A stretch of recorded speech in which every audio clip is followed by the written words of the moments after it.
Hello बच्चों, आप सब कैसे हो। बच्चों, हमने पिछली क्लास में आपको एक नया लेसन शुरू कराया था। वो था आपका उपसर्ग, प्रत्यय और समास। मैंने आपसे पहले भी कहा था कि हम इनको 3 भाग में कराएंगे। 2 भाग जो है वो हम पहले ही करा चुके हैं, उपसर्ग, प्रत्यय। आज हम समास शुरू करते हैं। बच्चों, समास एक बड़ा भाग है इस पाठ का, तो इसको हम धीरे धीरे करेंगे ताकि आप इसको अच्छे से समझ जाएं। बीच बीच में जो आपके चीज़ें हम आपको नहीं बता रहे हैं अभी, वो जब हम पुनः क्लास में एक मिलेंगे तो हम उनको स्पष्ट कर देंगे आपको। फ़िलहाल जो मुख्य बातें हैं वो हम आपको आज इस क्लास में करवा रहे हैं।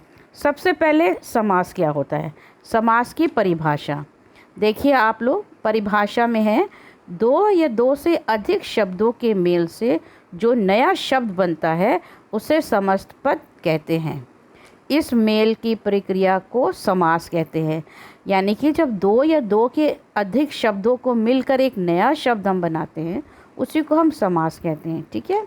समास होने पर बीच की जो विभक्तियाँ होती हैं उन शब्दों तथा और आदि अव्यय का लोप हो जाता है। आप इससे पहले भी पढ़ चुके हैं, विभक्तियाँ जो होती हैं वो तो आप पहले से ही जानते हैं। तो इन सब का लोप हो जाता है जब समस्त पद बनते हैं। जैसे उदाहरण में यहाँ आपको दिया गया है गंगा का जल, पर जब हम इसका समास बनाते हैं तो हम इसको सीधे गंगा जल बोल देते हैं। तो इससे पता चलता है कि ये आपका समास है। समास का तात्पर्य है संक्षिप्तीकरण, संक्षिप्त करना। बच्चों, समास में इसके बाद आता है समस्त पद।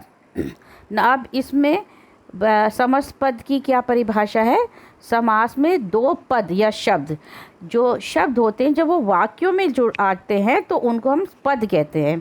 तो समास में 2 पद है। पहले पद को पूर्व पद और दूसरे पद को उत्तर पद कहते हैं। जैसे हमने इससे पहले भी आपको कराया है, जैसे गंगा जल, इसमें गंगा पूर्व पद है और जल उत्तर पद।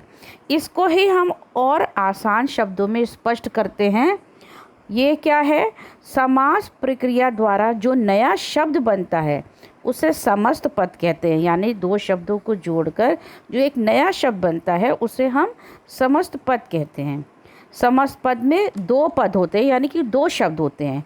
पहले पद को हम पूर्व पद कहते हैं, जैसे यहाँ लिखा हुआ है, और जो दूसरा शब्द होता है हम उसको उत्तर पद कहते हैं। जैसे कि एक शब्द हम ले ले, रोग मुक्त। इसमें रोग जो है वो पूर्व पद है और मुक्त उत्तर पद है। तो रोग से मुक्त। यथाशक्ति, इस शब्द में यथा आपका पूर्व पद है और शक्ति आपका उत्तर पद है। तो ये है आपका समस्त पद। इसके बाद हम आएंगे समास विग्रह में। ये पद है और विग्रह माने तोड़ देना, किसी भी चीज़ को तोड़ना, अलग करना, विग्रह होता है। तब यहाँ देखिए, समासिक शब्दों के बीच के संबंध को स्पष्ट करना समास विग्रह कहलाता है। इसको अगर हम आसान भाषा में आपको समझाएं तो इसका क्या अर्थ निकलता है। समस्त पद को खोल कर लिखना या उनके पदों के संबंध को स्पष्ट करना। पद के जो संबंध है, पहला पद, पूर्व पद और उत्तर पद का जो संबंध है, उसको जब हम स्पष्ट करते हैं उसे हम समस्त विग्रह कहते हैं। अब हम उदाहरण यहाँ पे दिया गया है राजपुत्र। राजपुत्र को हम विग्रह करेंगे तो आपको इसका अर्थ समझ में आ जाएगा। राजपुत्र का अर्थ होता है राजा का पुत्र।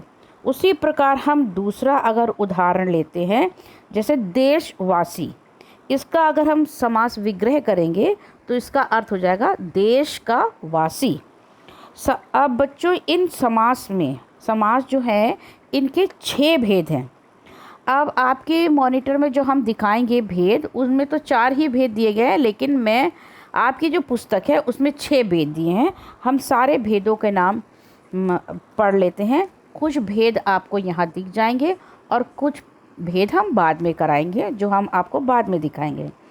फिलहाल 6 भेदों के जो नाम हैं वो है अव्ययभाव समास, तत्पुरुष समास, द्विगु समास, द्वंद्व समास और द्रव्य समास, कर्मधारय समास और बहुव्रीहि समास। ये 6 भेद हैं इनके, जिसको हम एक एक करके पढ़ेंगे। आज हम सबसे पहले लेते हैं अव्ययी भाव समास। बच्चों, जिस समस्त पद का पूर्व पद प्रधान हो तथा समस्त पद अव्यय की तरह कार्य करे उसे अव्ययी भाव समास कहते हैं। यानी कि जिस समास का पहला पद प्रधान हो और या वह अव्यय हो उसे अव्ययी भाव समास कहते हैं। जैसे यथाशक्ति, शक्ति के अनुसार, अमरण, मरण तक, मृत्यु तक कर। इसमें यथा और अव्यय हैं। ये आपको पहले ही से पता है, अव्यय हम कर चुके होंगे आप। तो इसमें ये 2 शब्द यानी कि आपका पूर्व पद जो है वो प्रधान है। यहाँ पे आपको स्पष्ट कर दिया गया है कि कौन से शब्द पूर्व है और कौन सा पद उत्तर पद है। बच्चों, इसी प्रकार जो है हम आपको आगे कराते हैं। इसमें आपको हमने पहले ये बता दिया यथाशक्ति आपको, और हम उदाहरण दे देते हैं। जैसे यथाशक्ति, शक्ति के अनुसार, अमरण, और मरण तक। अब इसमें अगर एक और हम अलग सा शब्द लेते हैं, वो है गली गली, यानी कि हर गली। ये आता है आपका बच्चों अव्ययी भाव समास में। इसके पश्चात बच्चों हम लेते हैं तत्पुरुष समास। अब तत्पुरुष समास में समस्त पद का उत्तर पद अव्ययी भाव में पूर्व पद यानी कि पहले का जो शब्द, 2 शब्दों को मिला के आपका समस्त पद बनता है। तो उसमें अव्ययी भाव में जो पहला वाला पद होता है यानी कि पहला जो शब्द होता है वो प्रधान था और बाद वाला उत्तर पद अव्यय। यहाँ पर तत्पुरुष समास में क्या है, उल्टा है। तत्पुरुष समास में समस्त पद का उत्तर पद प्रधान है, यानी कि जो बाद वाला पद है वो प्रधान है। इसमें पूर्व पद तथा उत्तर पद के बीच में जो सभी विभक्तियों तथा कारक चिन्ह का लोप हो जाता है। यानी कि इसमें जो भी आपका जो बीच में विभक्ति होगा या कारक चिन्ह होता है इसका लोप हो जाता है, ये जो गायब हो जाता है। जैसे कि आपका है देश के लिए भक्ति। तो अब इसको हम जब पद एक समस्त पद बनाएंगे तो ये हो जाएगा देशभक्ति। इसमें के लिए का लोप हो जाएगा यानी कि वो गायब हो जाएगा। दूसरा शब्द अगर हम लें तो वो है रसोई के लिए घर। अब हम उसको शॉर्ट फॉर्म में क्या बोलते हैं, रसोई घर। आगे फिर से हम यहाँ पे क्या बता रहे हैं कि रसोई के लिए घर का के लिए बीच से लोप हो जाता है और ये एक पद बन जाता है रसोई घर। ये तत्पुरुष समास है। अगर आप अपने स्क्रीन में देखेंगे यहाँ परिभाषा दी गई है, जिस समास का उत्तर पद प्रधान हो और पूर्व पद गौड़ हो, गौड़ माने छोटा हो, उसे तत्पुरुष समास कहते हैं। जैसे तुलसीदास कृत यानी तुलसी द्वारा कृत यानी कि रचित, लिखा गया।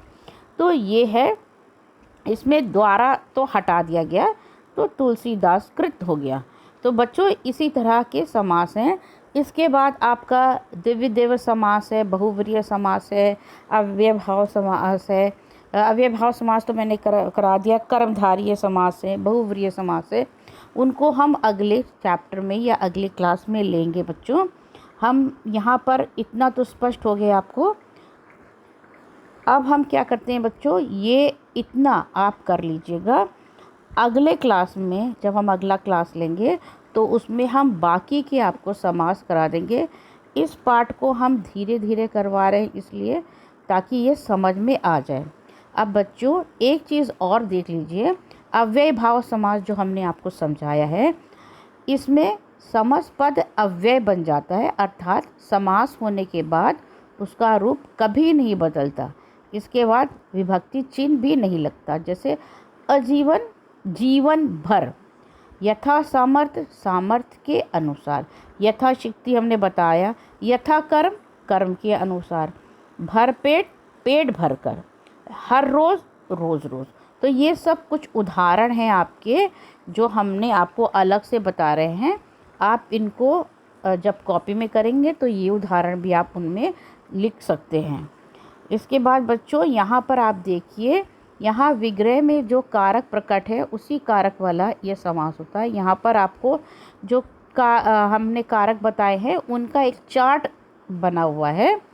इसमें आपको दिखाया है कर्म तत्पुरुष समास, करण तत्पुरुष। ये आपकी बुक में अभी शायद नहीं है, ये एक बार सिर्फ मैंने आपको समझाने के लिए दिखाया है। तो इसलिए बच्चों अभी यहीं तक हम कराएंगे, तत्पुरुष समास तक। अगले क्लास में हम दूसरे समास ले लेंगे। आप चैप्टर को अच्छे से एक बार पढ़ लीजिएगा, और बीच बीच में जो आप देखेंगे विशेष विशेषण आदि जो भी है, इसके सब टॉपिक है, वो हम बाद में आपको क्लास में जब मिलेंगे तो ज़्यादा अच्छे तरह समझा सकेंगे। इसलिए वो अभी हम टच नहीं कर रहे हैं, मेन चीज़ें हम आपको करा दे रहे हैं। तब तक के लिए बच्चों अपना ख्याल रखिएगा। Have a good day.